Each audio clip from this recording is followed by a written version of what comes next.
Wewe utaumia. Mami, pole. Sasa wewe tatizo lako kusema wewe haunijui. Ile sikiliza, achana na mke wangu, ile mimba ya kwangu. Usimfuate.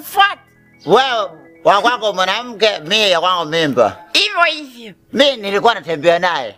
Wewe nini? Nitakufanyia kitu kibaya. Hivyo. Wewe. Kwa nikonyosha. Hata ngoja ni. Hamna kuvuka. Hamna kuvuka hapa?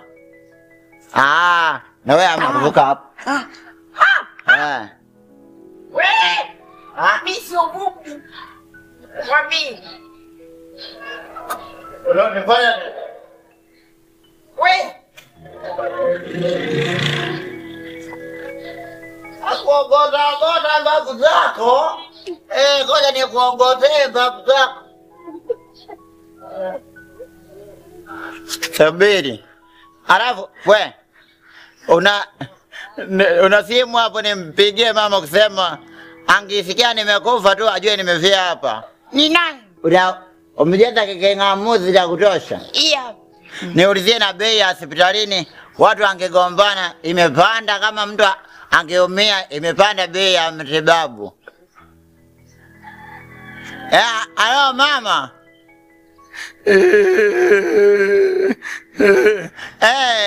Mstaarabu. Nipo hapa ndio nimekutana na yule kajamaa kale, nimekutana naye hapa kajamaa kale. Kwenye mtoto ili ya mtoto. Na akanitegea hapa ili anataka kuniua eti.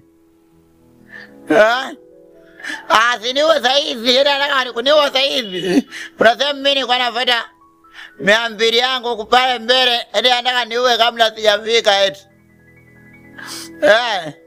Uliza na hospitalini kusema bei za matibabu ya mtu aliyemuumiza mtu ni shilingi ngapi? Ili angeniumiza hapa tu nijuage. Haya.